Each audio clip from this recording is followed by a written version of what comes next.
Perkembangan dunia otomotif yang cukup pesat di Indonesia saat ini ternyata tidak dibarengi dengan hasil penjualan mobil yang memuaskan. Para pelaku industri otomotif saling berlomba-lomba untuk bisa memenangkan pasar dan banyak cara dilakukan untuk meningkatkan efektivitas promosi dan juga penjualan. Tetapi semakin banyaknya pilihan ternyata bisa membatasi wilayah pemasaran. Banyak mobil yang sukses, tetapi banyak juga yang gagal dalam pemasarannya.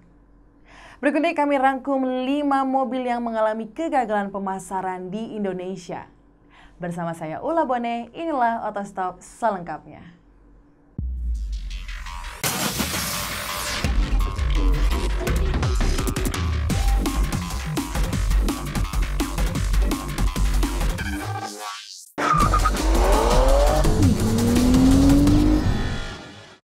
Yang pertama, Mazda VX1. Mobil yang mulai diproduksi pada tahun 2013 ini boleh dibilang mengalami kegagalan. Meskipun Mazda VX1 merupakan rebatch dari Suzuki R3, namun penjualannya terhitung buruk. Tidak mencapai 1.000 unit per tahun dan kalah jauh jika dibandingkan dengan Suzuki R3.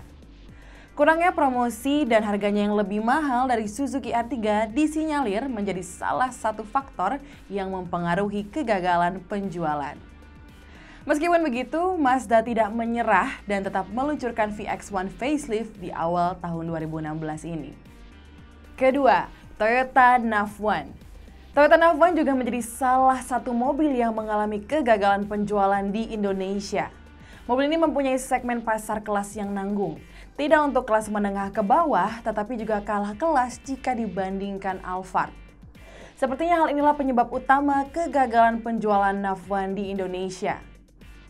Toyota hanya bisa menjual sekitar 535 unit setahun. Lalu, apakah ada kemungkinan keluarnya Sienta adalah menggantikan NAV1? Ya, who knows?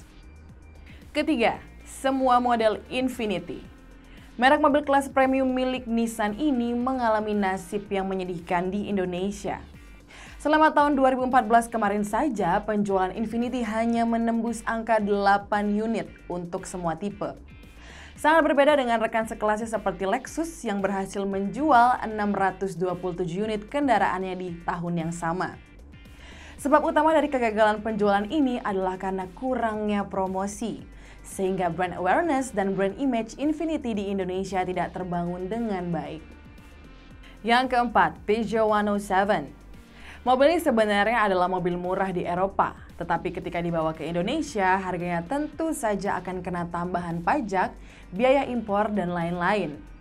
Hal ini mengakibatkan bandrol harga mobil naik dan menjadi mahal di Indonesia.